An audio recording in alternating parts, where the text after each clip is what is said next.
Bismillahirrahmanirrahim. Assalamualaikum warahmatullahi wabarakatuh. Perkenalkan, nama saya Sulaiman Ode. Saya mahasiswa pada Universitas Darussalam Ambon, Fakultas Hukum, Prodi Ilmu Hukum semester 2. Saya mengucapkan terima kasih banyak kepada dosen pengantar filsafat dan logika yang telah memberikan saya kesempatan untuk mempresentasikan makalah saya yang berjudul Macam-macam Logika. Di dalam makalah saya terdapat 5 poin pembahasan penting. Yang pertama, logika dalam pengertian luas dan sempit. Yang kedua, logika dedukatif dan indukatif. Yang ketiga, logika formal dan material. Yang keempat, logika murni dan terapan. Yang kelima, logika filsafati dan logika matematik. Tentu saja saya akan membahas pada poin pertama, yaitu logika dalam pengertian sempit dan luas. Logika dalam pengertian sempit dipakai searti dengan logika dedukatif dan logika formal. Sedangkan logika dalam arti luas, pemakaiannya mencakup kesimpulan-kesimpulan dari berbagai bukti tentang bagaimana sistem penjelasan disusun dalam ilmu alam, serta meliputi pula pembahasan mengenai logika itu sendiri. Poin yang kedua, yaitu logika dedukatif dan indukatif. Logika dedukatif mempelajari asas-asas penalaran yang bersifat dedukatif, yakni suatu penalaran yang menurunkan suatu kesimpulan sebagai kemestian dari pangkal pikirnya sehingga bersifat betul menurut bentuknya saja. Sedangkan logika indukatif mempelajari asas-asas penalaran yang betul dari sejumlah hal, khusus sampai pada kesimpulan umum yang bersifat boleh jadi atau probability.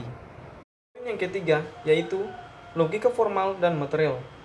Logika formal atau disebut juga logika menor mempelajari asas, aturan dan hukum-hukum berpikir yang harus ditaati agar orang dapat berpikir dengan benar dan mencapai kebenaran. Sedangkan logika material atau mayor mempelajari langsung pekerjaan akal serta menilai hasil-hasil logika formal dan mengujinya dengan kenyataan praktis yang sesungguhnya, mempelajari sumber-sumber dan asalnya pengetahuan, alat-alat pengetahuan, proses terjadinya pengetahuan, dan akhirnya merumuskan metode ilmu pengetahuan itu. Poin yang keempat yaitu logika murni dan terapan.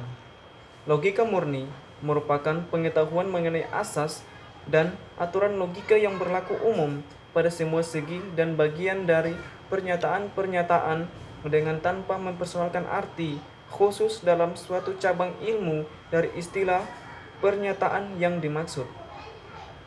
Logika terapan adalah pengetahuan logika yang diterapkan dalam setiap cabang ilmu, bidang-bidang filsafat, dan juga dalam pembicaraan yang menggunakan bahasa sehari-hari.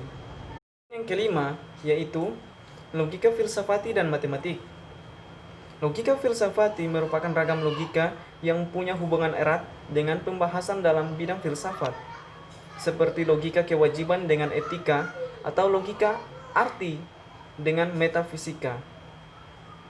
Sedangkan logika matematik menelaah penalaran yang benar dengan menggunakan metode matematik serta bentuk lambang yang khusus dan cermat untuk menghindarkan makna ganda. Mungkin itu saja hasil penjelasan dari makalah saya. Apabila ada pertanyaan dari teman-teman semua guna membahas atau mendiskusikan makalah saya persilahkan. Wabillahi taufiq wal hidayah. Wassalamualaikum warahmatullahi wabarakatuh.